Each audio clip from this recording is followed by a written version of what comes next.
Hello and welcome to the Allison Supply Chains podcast. This is the August 2025 episode covering the latest news concerning third-party security posture management and digital supply chain risk. Each month, we pick a few of the industry's most interesting stories and discuss them. If you like what you hear or prefer to read over listening, you can also find these stories in print form. You can join over 14,600 other readers by subscribing to the Allison Supply Chains newsletter over on LinkedIn today. Almost getting to that 15,000 milestone, Alexandre. If you have any trouble finding it, you can go to tenchisecurity.com, click on company, and then Allison Supply Chains. All right, let's get this show started. I'm your host, Adrian Sanabria, in yet another hotel. It's my turn to be traveling this time. And I'm the founder of the Defenders Initiative, and joining me is Alexandre Sieira, the CTO and co-founder of Tenchi. How are you doing, Alexandre? I'm fine. I'm fine. A weird couple of weeks right now. Had 2 weeks vacation, and then my first week back to work was in Vegas for Black Hat, which we'll probably talk about soon. So, still kind of adjusting to being actually back to work this week. Yeah, same. So this is my first week back from vacation. I took 2 weeks off. I did not go to Black Hat for the second year in a row, and little bit of FOMO. I like seeing all my friends more than once a year. The last couple of years, it's been just RSA for me, but I badly needed the vacation. I had a very busy June and July. Yeah. So we went to France, took our 4-year-old to Disneyland Paris, which was amazing. Highly recommended to everyone, even if you already know, like Disneyland in the US, it's super interesting. Doesn't suck that if you take a couple days off to visit the surrounding cities, you're like in Paris. So I gained Right. a lot of weight just in bread and butter alone. Like the human science cannot explain how the French are so thin and healthy, given the quality of the food they have. Just anyway. But yeah, Black Hat was interesting. Black Hat was super interesting. Met everyone. It was a pleasure seeing so many interesting people, having so many interesting conversations. It was AI everywhere. I think Hmm. three use cases popped up. It's like we're trying to find out which use case is going to fit best in. So far, if you count the number of booths and companies, at least coding security, continuous Hmm. pen testing, and SOC automation were like the top three things people were talking about when AI was concerned. Um, I found it, and I even shared it with you over WhatsApp.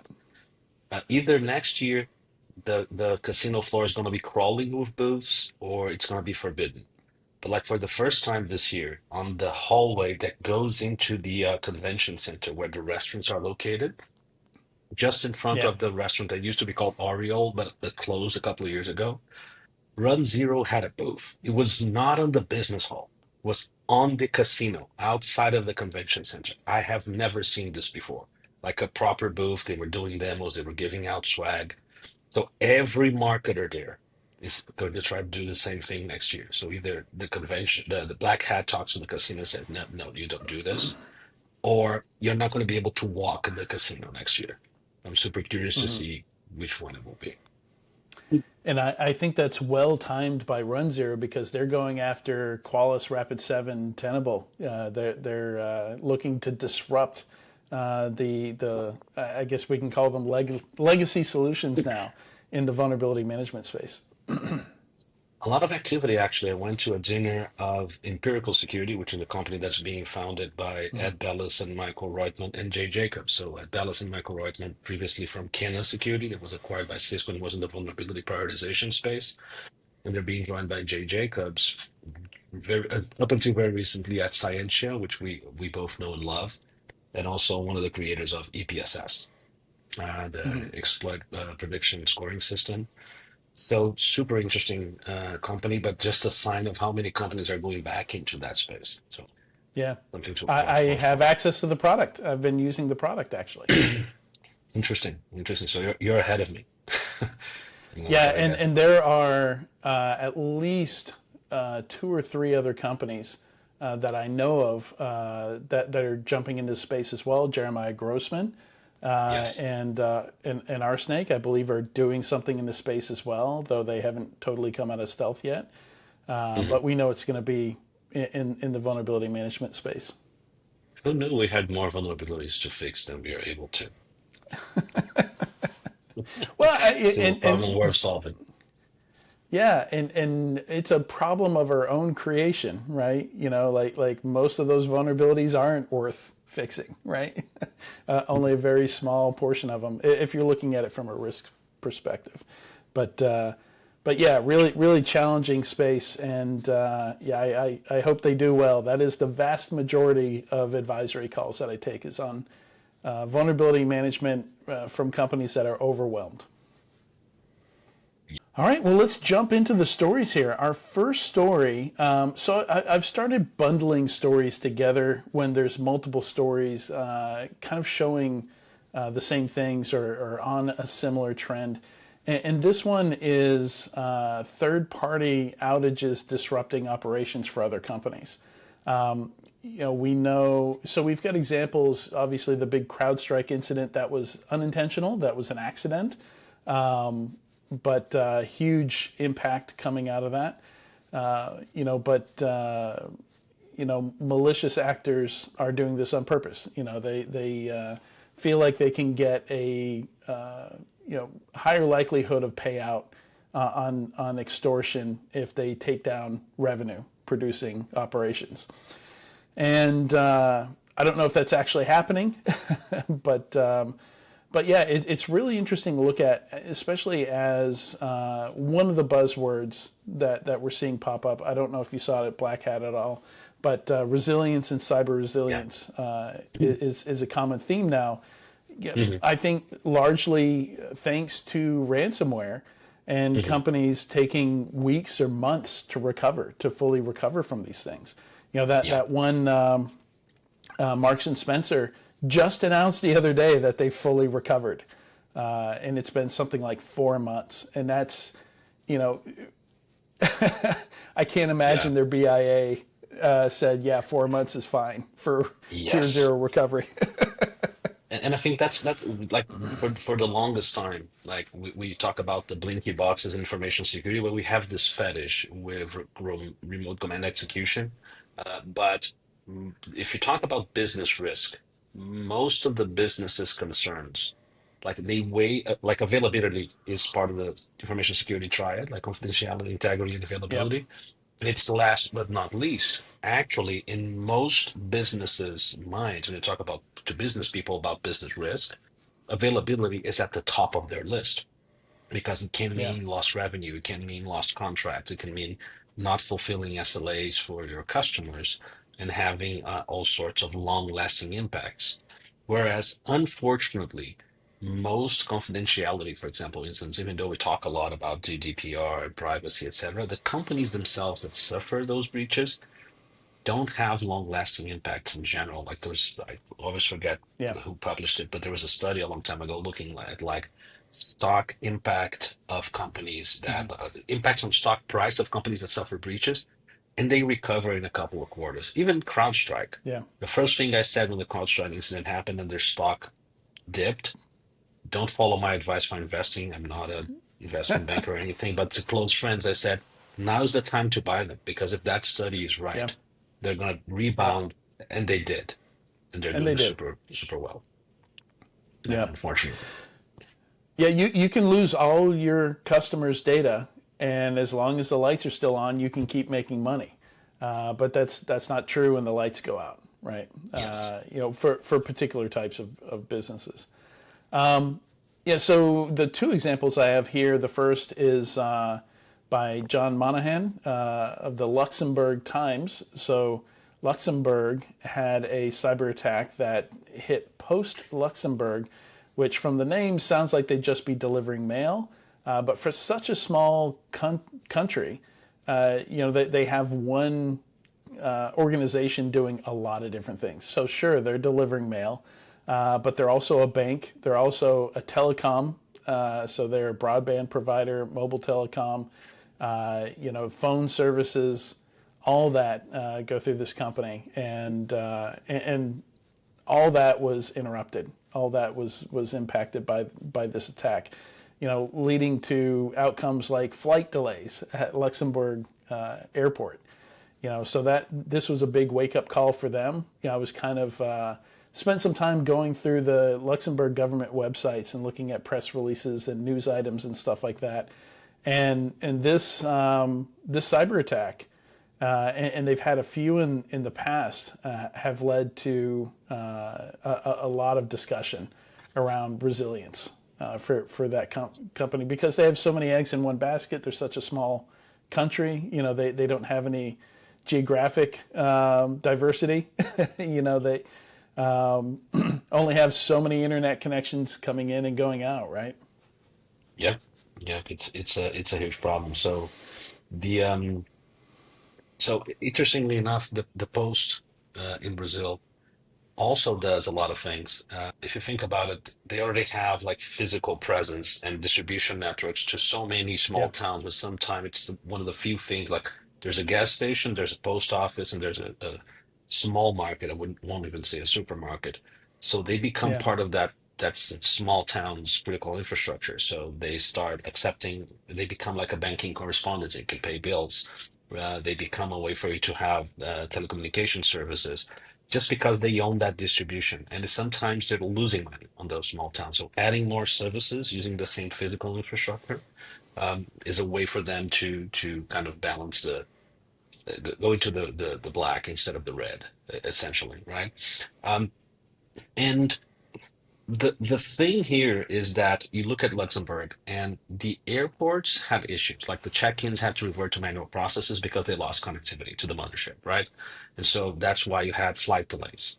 At the same time, the emergency services were not impacted because they had redundancy. So there's a lesson here. mm, For TPCRM folks, do you know which of your third parties are single points of failure yeah, for your critical processes, your critical services, for customer-facing activities? Uh, it's good that the airlines had manual processes to fall back to. So yay, business continuity planning. But at the same time, delays did happen. Like it's the same as when we discuss hospitals not having connectivity, which is the thing we're going to talk about next. yeah, Is they can revert to manual processes, but the quality of care does diminish, and that has impacts on people's health. So I guess the thing is, CPCRM is not just about doing the assessment just before you sign a contract with someone. We should be looking at how the relationship with the third parties are designed. What is the architecture? Are we oversharing data? Should we share less data? If this is a critical process, we have a single provider. Should we have multiple?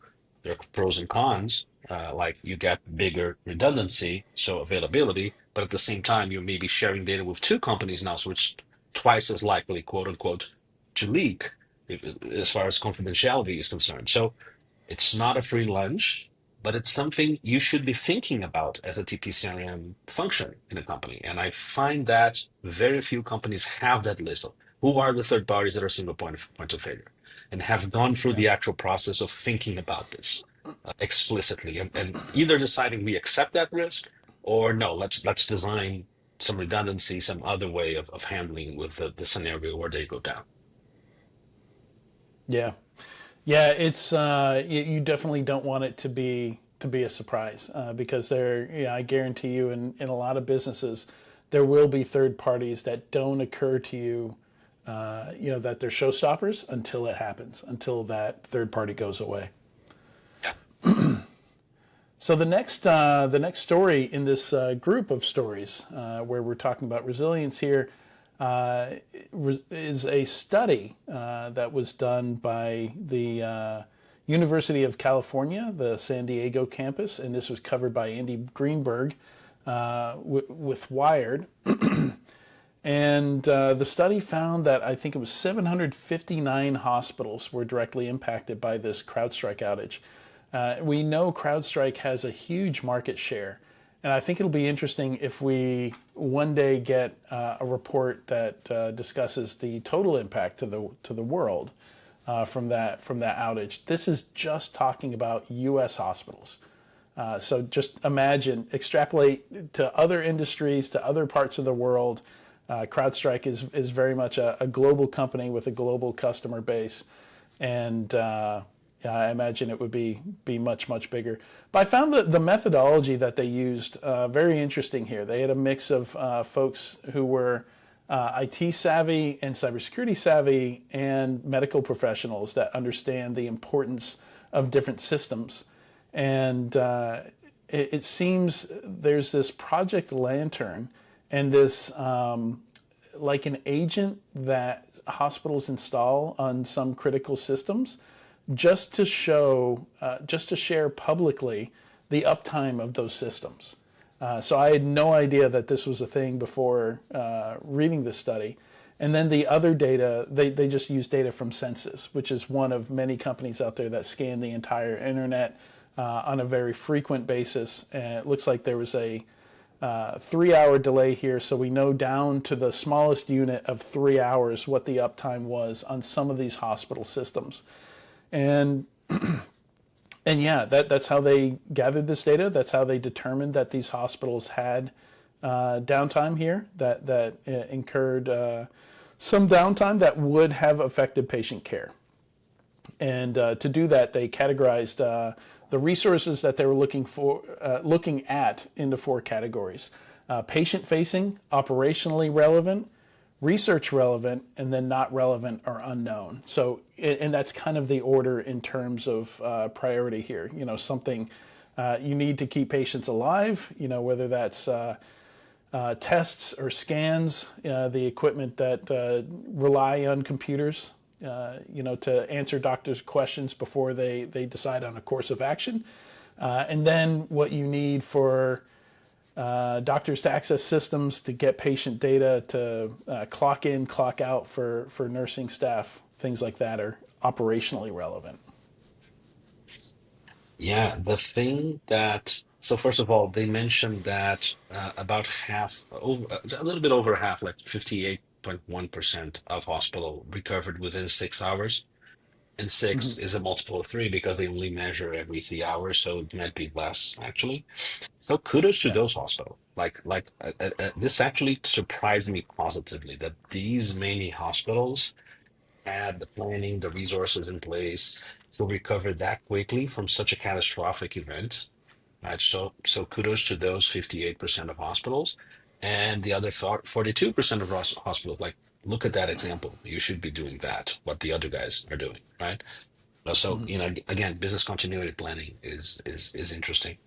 Um, the most terrifying thing about this study is how many medically critical systems are still discoverable from the outside in, like via Yeah. census. Like, the Yep. fact that this study was possible, right? That there were critical systems exposed to the internet and that they saw them go away, then come back. Like, this study should have been impossible to do in an ideal world, Yeah. essentially. Like, none of those systems should be exposed to the internet.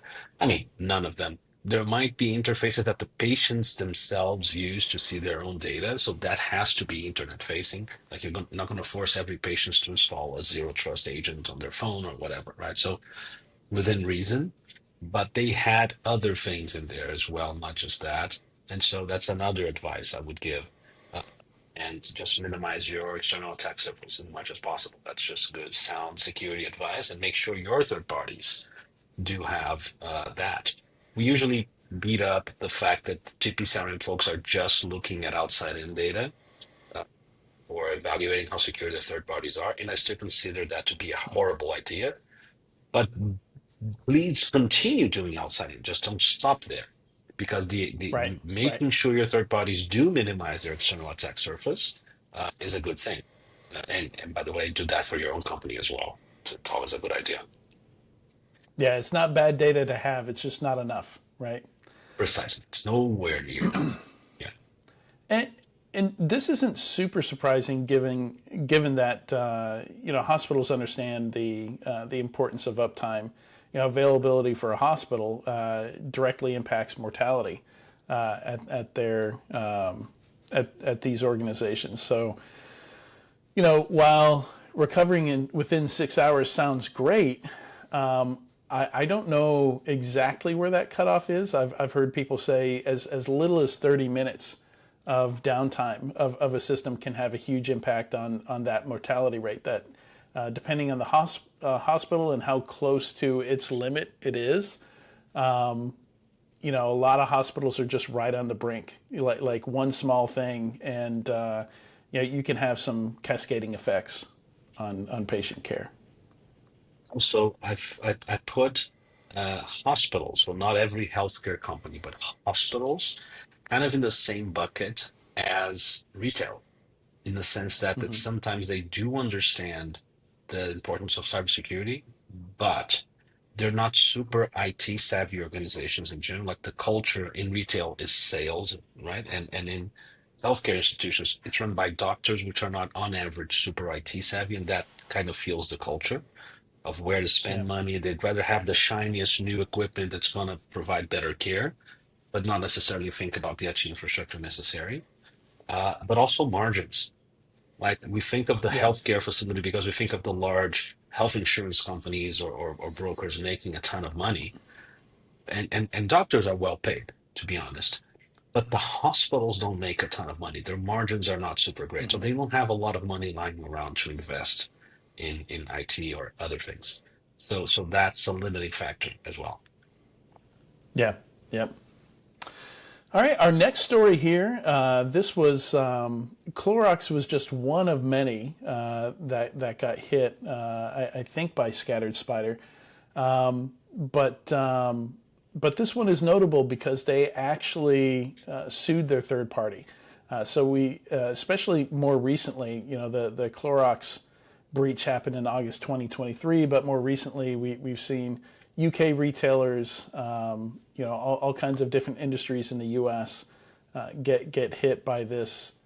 Call the help Our, desk and our last 4 or 5 episodes, there's always yeah, been yeah, right. one or more breaches where either contact centers or like service desk, third party, Hmm. was the point of entry using exactly the same playbook that is, yeah, has been strongly associated with scatter spider. But any attacker can do. It's not just them, just saying. And the common denominator here is that these companies are outsourcing service desk, help desk functions to third parties, and those third parties don't really care. They're like, yeah, you want a password? Here's a password. There you go. You want MFA reset? No Like the Oprah problem. moment, you get a password, you get a password, Yeah. everyone gets a password. Yeah. So this hack caused Clorox 380 million in damages. They couldn't ship product. It caused a number of problems, and I just realized now that the way I wrote this, Clorox said the cleanup was hampered. Clorox cleanup. So for people outside the UX, Clorox is a big maker of cleaning product, like for your kitchen or your house. Yeah, yeah. The our main source of bleach. Was the problem the lack of security hygiene? Anyway. so so just insult to injury. Even after the breach occurred, Cognizant just kept making mistakes, which slowed recovery. And yeah, it's interesting to see them take them to court for this. But I imagine they probably didn't have $380 million worth of cyber insurance, so they're trying to recoup some costs here. And as we're talking about using AI agents to do these kinds of jobs, like we're just doubling down on the damage that can be done here. I Yes. think AI, as we know well at this point, is even more gullible and Yes. easy to social engineer than humans are. Right. So one of the things that caught my attention with that story is how unusual it is for a company to actually sue a third party when they have a third party related incident. Like everyone makes extra sure they have those clauses in there on the contract that allow them to do that, but it's super rare to see it actually happen, right? Things have gotten ugly. If you see the story, if you read the story and you see the quotes the companies have about themselves, about each other, actually, it's yeah, it's ugly. So in summary. Clorox is saying Cognizant didn't follow agreed upon processes. They did hand out the passwords after all, which like please don't do that. But the thing is, the story seems to indicate that the process the Clorox defined didn't cover all of the bases. Like it still involves people getting into a Clorox system to be able to securely reset their password. And it seems like the attacker claimed they couldn't do that. And so the call center attendant there, the service desk attendant from Cognizant, was trying to be helpful and meet their SLAs and their closure rates. And they did the wrong thing for lack of training, etc. But it's not as clear cut as like the person it seems. That it wasn't as clear cut as simply the people completely ignoring the process. That's not what it seems to have happened. And Cognizant, I want to be fair to Cognizant here. I have no stake in this fight, but um, they are, I think, correctly claiming that there's a huge distance between attackers being able to log into Clorox systems as a non-privileged users, and then subsequently being able to be undetected, own the entire thing, and encrypt the entire thing. So even if they have some portion of responsibility for being the initial access vector, trying to pin the entire loss on them is probably not entirely fair either, right? Because Right. if Clorox had like stellar security, detected this Right. properly, had proper access controls and protection against lateral movement and privilege escalation, they could survive a scenario where Cognizant or even their own internal service desk, which is also amenable to make mistakes, did that, which I think is the lesson here. I won't repeat everything we've said in previous episodes, but like test these scenarios. Don't assume, even though the service provider or the internal contact center, for that matter, said they're going to be following secure procedures, test them. Have that as part Yeah. of your red teaming, right? And also assume breach. Make sure that in the event that someone gets access to valid credentials from non-privileged users, that is damn hard to escalate that to administrative privileges, at least without being noticed and NIR, instant response, starting. Because contact center is not the only way that can happen, right? Again, we've seen spyware theft of credentials on the machine, like endpoint compromise, and so many different ways in which that can happen. You have to be prepared for this. And seemed like Clorox wasn't. Not that this is easy in any case. I'm not saying Clorox had bad security. That's not what I'm saying. But to point to Cognizant and say the entire loss is Yeah. on them might be a bit too extreme. Yeah, I think there's a misunderstanding here, and it stems from the fact that companies keep the details of breaches as quiet as possible. So often, what we see in the news and in the headlines is just the initial foothold. So it's very easy to envision the breach as okay. This breach happened because somebody at Cognizant gave up some credentials, reset some credentials for the attacker. But in the cases where we do see the full set of events that needed to take place for a breach to happen, it's a cascade of control failures. But we're only seeing the number one failure. We're not seeing Yeah, failures 2 through 29 that had to also occur for this to be a $380 million failure. So yeah, exactly what you're saying. Just because the bit of the iceberg below the water isn't visible doesn't mean it's not there. precisely. And so I think both parties have a little bit of responsibility to. The blame is on the attacker. The blame is on the Mm-hmm. attacker. They're the ones that need to be punished by this. The responsibility for not having been able to detect or prevent it, I think, is shared in some form between first and third parties here. What are the proportions? We don't have the details, but it's not Mm-hmm. like 100% on the first party and it's not 100% on the third party for that reason. So there's some Right. proportion of responsibility here that has to be weighed, and hopefully the judicial system will do a good job of figuring that out.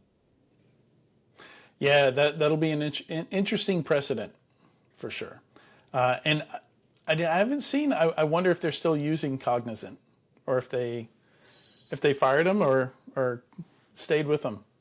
That's a great That'll be question. I don't interesting to remember see. the story covering that as well. But if they have a multi-year contract with, and depending on what the clauses are that allow for separation, they might not have changed providers. That's an interesting scenario to be in for sure. This episode is brought to you by Zanshin, the innovative SaaS solution for third-party cyber risk management that's disrupting the market with a cooperative, continuous, and comprehensive approach. Zanshin is the first product to allow first parties to gain true visibility into their third parties in a non-intrusive way. Gain a deep understanding of how secure your third parties are in key areas like cloud security, endpoint security, identity and access management, and at-risk encryption. Visit Tenchi at tenchisecurity.com to schedule a demo or free trial and see for yourself how enterprise customers are able to reduce third-party risk by 80% or more in just a few weeks. All right, moving on to story number 3. There is no author for this because this is a proposal to alter the GDPR. So the authors are the European Data Protection Board and the European Data Protection Supervisor. And the targeted change here, I think there's a number of changes, but the one we're talking about here is Article 30, Section 5 of the GDPR currently excludes organizations under 250 employees. And the proposal is to raise that number to 750 people, which is interesting. I think, and there are exclusions. The exclusions aren't very clear to me. I don't really understand, unless the processing operation carried out is likely to result in a high risk to individuals' rights and freedoms.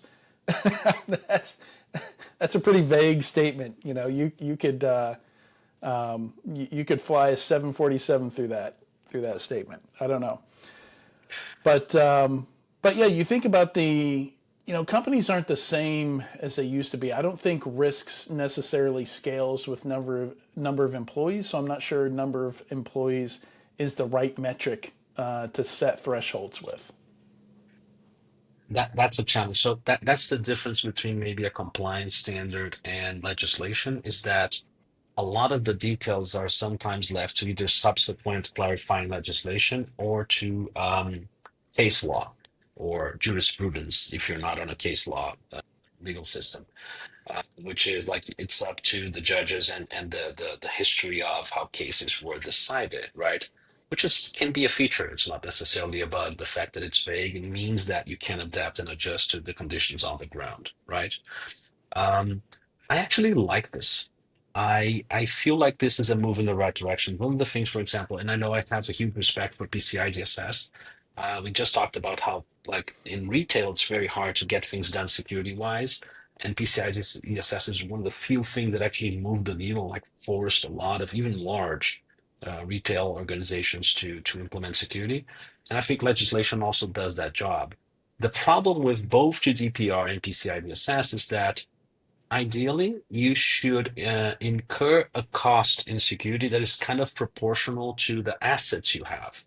And when you define a baseline that starts becoming higher and higher, the smaller companies suffer. They have to spend a disproportionate amount of money relative to their own size as an organization, to the amount of PII they have, to the impact they can have because they're so small, right? So ideally, we should be making those requirements less stringent, the less PII you have, or the less dangerous the PII you have is. If you only have names and email addresses, it's very different from if you have like medical records or financial records, for example, right? So in an ideal world, the criteria to not have to comply with parts of a privacy legislation should depend on that. So essentially, the less risk you have, the fewer controls you need to have. That's like a basic concept of risk management. I'm not super concerned about this case though, because if you look at what Article 30 is telling you to do, it's not an actual security control. It's a record keeping exercise, right? It means you Mm. have to keep a written down list of all the kinds of data you process, on behalf of whom you process them, etc. So if you're a huge company with thousands of B2B companies, keeping those records, it's going to help your compliance efforts. It's going to help maybe incident response, like you know who to notify, things like that. But if you're a small business, just having to make sure you mapped everything, just not, you're doing everything right. You're protecting the data. There was no breach. Just because you failed to map a customer, now you're in breach of the legislation. It could be fined.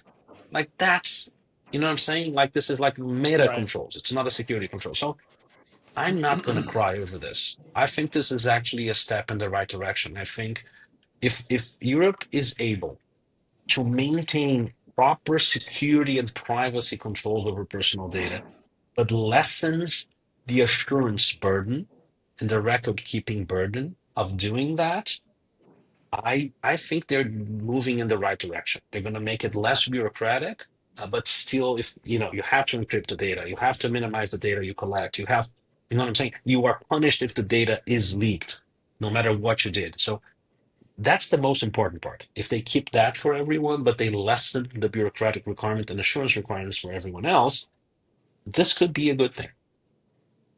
Okay. Yeah, that's yeah. Thanks for that analysis because I misunderstood this. So it's not saying that you're exempt from fines or from doing GDPR, right?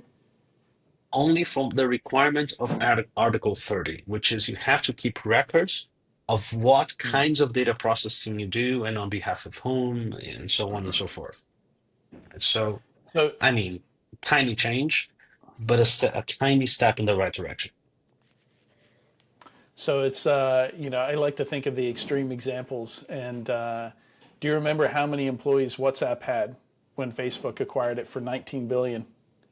You do have a point. Number of employees is not the best 55. metric. It's not a good 55. proxy for the risk. You could have a data broker with 10 people like or a small fintech company Yeah. that has PII on 10 million people. If they did Yeah. it based on the number of PII records you have, or there's already a differentiation on the privacy legislation on PII and like a sensitive PII, again, political, sexuality, health, financial records, things like that. Maybe that's what you do. If you don't have sensitive data, then you are exempt from this, right? I don't know, Yeah. maybe. Or if you have under 10,000 records of PII under 10,000 people. I think those would have been better choices. But I think they are harder to evaluate whether you're in compliance or Yeah. not.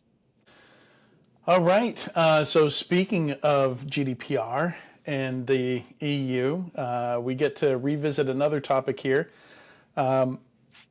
So in court in France, Microsoft's French director of public and legal affairs admitted during an inquiry that Microsoft cannot guarantee data sovereignty to French customers. This is in a story titled Microsoft Admits It Can't Guarantee Data Sovereignty by Paul Kunert. And and this is a precedent that impacts the other hyperscalers. I think is the general assumption here. And this references the Cloud Act, the U.S. Cloud Act, which basically says, from a ton of reading I did on it in the car on the way to Alabama, where I am, it basically says it doesn't matter where U.S. tech companies are operating, what regions they're operating in, the U.S. government gets to access that data. And if it's a company operates in the US, they don't have to be headquartered in the US or incorporated in the US, but they have operations in the US. That's enough to trigger, like you are in the jurisdiction or that legislation applies to you. Which is funny because even a lot of EU owned and headquartered cloud providers like OVH have offices in the US. Yeah. So the Cloud Act also applies to them. And Well, I'm not most of the singling out companies, OVH, by yeah, the way, it's just one that was mentioned on the article I read, but right. I'm pretty sure most of their competitors also want a chunk of the US market. And they also have sales teams and have operations and offices in the US. So the Cloud Act would probably apply to them as well. Yeah, and OVH more than any other European hyperscaler or anyone that could be hoping to compete with Google Cloud, Oracle, Microsoft, Amazon here. OVH is probably the biggest, right? So that is a yeah. So it doesn't fix the problem to move from AWS to OVH is basically what you're saying here, right? Precisely, because they also would need to be in compliance with the Cloud Act. I mean, I have to imagine the percentage of business that OVH does in the US is smaller than any of the US-based hyperscalers. So It the is, yeah. likelihood that OVH would just say, "Hey, I'm going to stop operating in the US rather than comply with this," I'm not saying that that's what they would do, but the likelihood that they could make that decision is much higher. But still, Mm-hmm. they might need to comply with the first few requests until they actually stop operating, even if it comes to that. Because the thing is, this is the difference between data residency and data sovereignty, right? So what are you protecting Mm-hmm. against? What is the scenario, right? The scenario would be uh, like a conflagration. Like you want to be able to continue to up because put yourselves in the shoes of like someone in national security in the EU right now. Relations with the US are getting super strained for a variety of political reasons that we won't get into here because we don't want to, get into fights with our listeners. But the fact is, if people start planning for the worst scenarios, where like we are cutting diplomatic ties with the US, or the US started sanctioning government entities or the largest businesses in my country to retaliate for whatever, or deity forbid, we are at war with the US. Right Mm-hmm. now, if companies in the EU, the percentage of critical businesses and even governments that are running on US hyperscalers is huge. The US has an off switch for a significant part of the GDP of those countries that are in the Western world, essentially. So I think that the concern here is like data residency, just I'm running on the EU region of AWS or Azure or GCP or whatever else, is more along the lines of I'm trying to comply with GDPR. But like the national relationships are still okay. But if you think about the worst cases, right, that's where data sovereignty would need to occur. And then you're concerned not just of where the data is stored, but could we continue to operate in spite of the US government trying to prevent that from happening using those services? And again, I think that's much more likely in the case of OVH than in the case of AWS, Azure, and GCP, regardless of OVH also being in compliance with, needing to be in compliance with the Cloud Act. Because if push comes to shove and this large of a rift happens, you know which side of the Atlantic OVH, would stick with. And you also know which side of the Atlantic AWS, Azure, and GCP would stick with. Right. Right, So right. that's the thing. So that's a lot of the concerns here, and it's a difficult conversation to have. And I don't think there are good solutions right now, and people are trying to approximate good solutions. I'm going to stop talking now and let you reflect on what I just said because I have a lot of notes on this.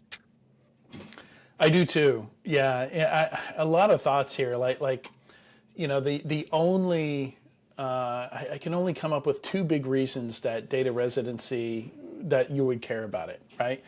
One is performance. You want the operations closer to where the workloads are. You want to reduce latency. Speed of light is a consideration when building and architecting IT systems, particularly those that are latency sensitive, and legal protections, right? Like why did Germany and Switzerland have data residency requirements if not for data sovereignty, right? And if that protection isn't there, then what good is that regulation, that data residency regulation doing?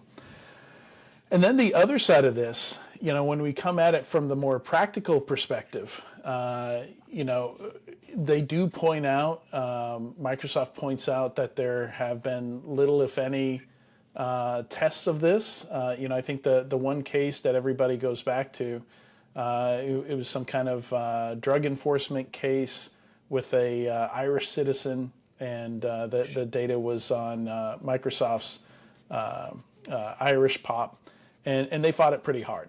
They fought that. They took that one, I think, to the Supreme Court. And again, on the more practical side of this, yeah, it's not happening all the time, and I think a lot of companies are, in terms of maturity, understanding their data flows, where their data is, what data they have stored in different places, how well that data is protected. With AI, again, this is one of the most common behind vulnerability management, AI governance and prepping data for AI, these kinds of concerns, data leakage because of AI applications, is one of the top advisory calls I take. And I think it's made most companies realize that they don't have a good handle on data hygiene or data governance. They don't understand their data flows. From my background as a PCI QSA, I never came into an organization that understood how data flows occurred with payment data from point A, from entry to exit, from ingress to egress.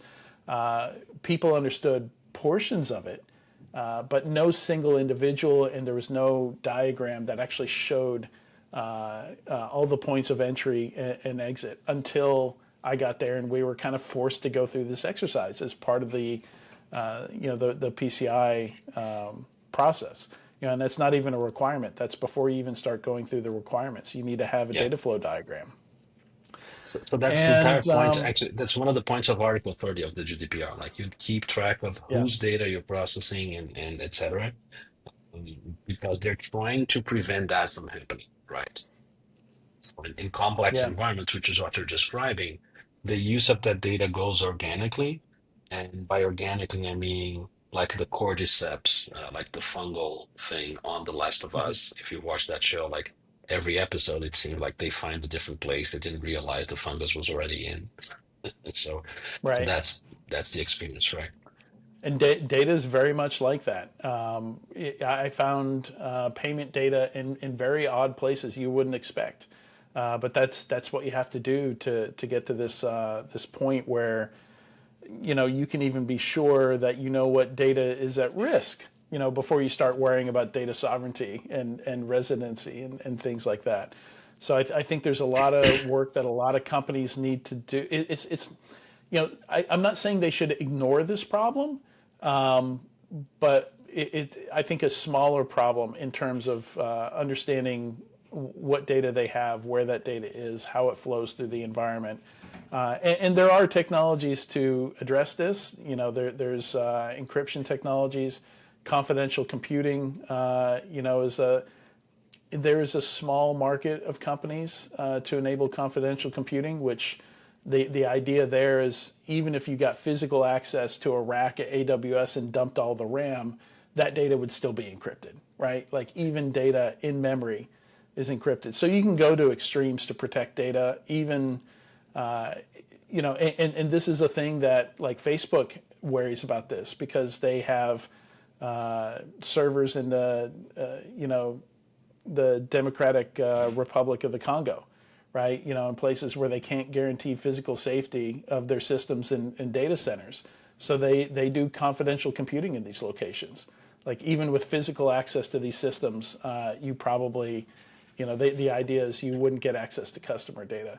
So there are extremes you can go to protect stuff, even if you don't have legal, um, uh, any legal expectation of privacy.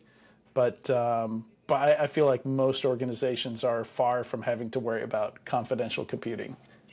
Yeah. And again, I think the concern here is much more on like the nation state level of the dependency they have on each other. And actually, again, these dependency being used because if the Western powers, Europe in general, Latin America, has been happy to rely on US infrastructure and have that dependency, because there was an understanding that like it was a rules-based thing. So for example, I think no one minds if you're trying to catch criminals like pedophiles or whatever it is, that you're going to request data from a cloud provider about a citizen that might be involved in a crime ring or whatever it is.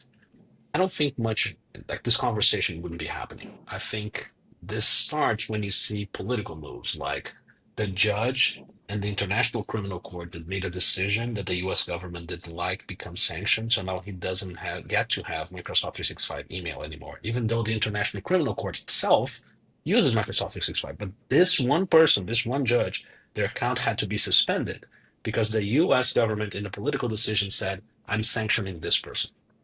They just Mhm. sanctioned, by the way, a Brazilian Supreme Court judge. Regardless of where you find yourself on the political spectrum, this is now a concern for the Brazilian government. If they were using Microsoft 365 or Google Workspace or whatever it is, Mhm. Google or Microsoft probably won't be able to continue offering them an account, right? Yeah.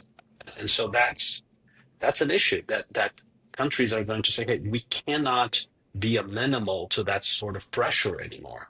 And we need to either have services that are amenable to this, or at least we need to have like a nuclear option that we can point to, say, hey, do you want to go this route? I have this option here to completely split this and have my own copy of the cloud if necessary, right? Which is like super Well, impractical to do, right? we're In real seeing life. it's happening. We're seeing governments. Yeah, I'm trying to remember all the European governments. There's been a few. Brazil was one. That have either gone with Chinese services. Services outside the U.S. I think Russia and China. Probably have the.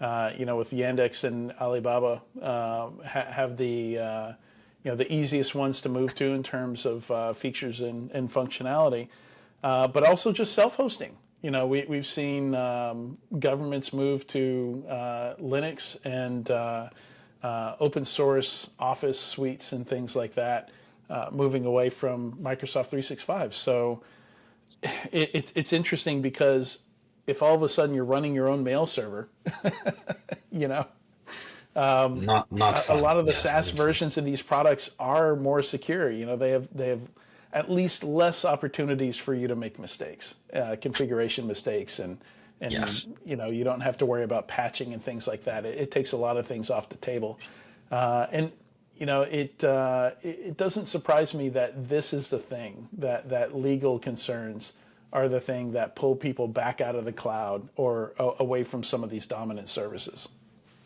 I agree. So some of the moves that I looked very deeply for obvious reasons because my company runs on AWS. I look at the AWS, what they're called the sovereign cloud. Microsoft went further, and they apparently have a legal entity in Europe that runs the Azure services that is not owned by Microsoft. I'm not entirely sure how that is, but I saw a few people talking about this. Yeah. AWS went a little less far. They have a separate legal entity. They say they have uh, like the governance, and like they have an independent board for that legal entity that is made up of European nationals. The infrastructure and teams that run the EU regions are wholly based in the EU. The EU citizens. And look, there's a gain here for EU countries in leveraging that if they're already in AWS because it's less people that might be individually motivated to be pressured by an intelligence service for political reasons to do things against EU countries based on the current political climate. And I want to give you my own experience with this. As you know, I worked for a large US-based telecommunications company running their managed security services practice, the product management part. Yep. I am not a US citizen. I do not have clearance in the US. And the services I was in charge, the products I was in charge of managing, they had federal customers that had to be FedRAMP. Some of them were possibly intelligence services. And I was kept, like, there was the internal discipline of keeping me at arm's length of that. Like, there were customers that I only knew, like, this is federal customer 13, this is federal customer 17. They had an issue. Like, because I could, and I completely understand and accept that. So this can work if implemented correctly. If, on the other hand, you do like Microsoft and you provide services to the US DoD using Chinese subcontractors Hmm. to provide support or development of that software because you had a chaperone that is a non-technical person overseeing that, maybe it doesn't work as well. But there is a way in which this can be implemented correctly, and it's not perfect, but it does reduce a few risks of insider threats. Again, Hmm. as I just discussed. And it gets you one step closer to being able to do a split brain scenario, right? But even in the case of AWS, they're still under obligation to follow US law. That EU entity, even though it has a board, etc., it's still owned by the AWS headquarters, Amazon in the US. And so Right. Amazon is still itself amenable to pressure from the US government. And so that trickles down. It's a difficult problem. It's increasingly something companies have to take into account depending on where they're based, where they do business, to choose their technology providers. There are no clear answers here. I see some steps being taken in the right direction. I hope the need for those discussions goes away. I hope the relations between the US and the rest of the Western world normalize, right? Regardless of who's in power, so that we don't need to have those discussions because this is going to impose costs for everyone, unfortunately. Yeah, and hopefully it's something that boosts markets in Europe, right? Like one of the big part of the discussion is EU's failure to really give birth to any large tech companies, right? I think some of that is by design, and some of that is just through, I don't know, like maybe it's their own regulations. There's a whole write up that's really interesting that I linked to in here, where I say France is not fond of the Cloud Act. The geopolitique.eu has a really interesting article on the Cloud Act titled Unveiling European Powerlessness. And it's a very long read, but it's a very interesting read in a perspective that I'm not used to, since I typically don't read a lot of European viewpoints on tech legal, where tech and legal connect. But very interesting read that I recommend if you want some of that perspective. For TPCRM folks, be aware of what your requirements are, where you're doing more business. The vendor selection should take that into account. Unfortunately, this is the day and age we're living in. Review your critical dependencies to make sure that they're falling on the right side of the Atlantic, if that's a concern you have, especially if you are in, military industrial complex defense contractor or have a What lot about of your fourth customers in that parties? space. Precisely. Like, which Yeah. cloud services are your third parties using, and is that a problem for you? Mhm. In case, like, are you in a politically exposed market or business or vertical? Like, you should be taking that into account, unfortunately, on your risks. It's not just the blinky boxes and the CVEs and the RCEs that we usually talk about in security. That has to be part of the consideration as well. All right, and that's all we've got time for this month. Alexandre, thank you so much for joining me again. Another interesting episode. And if you liked what you heard and you're on a platform where you can like, subscribe, or leave a comment, please do so. We read those. And stay safe and stay vigilant. We'll see you again next month. Thanks, everyone.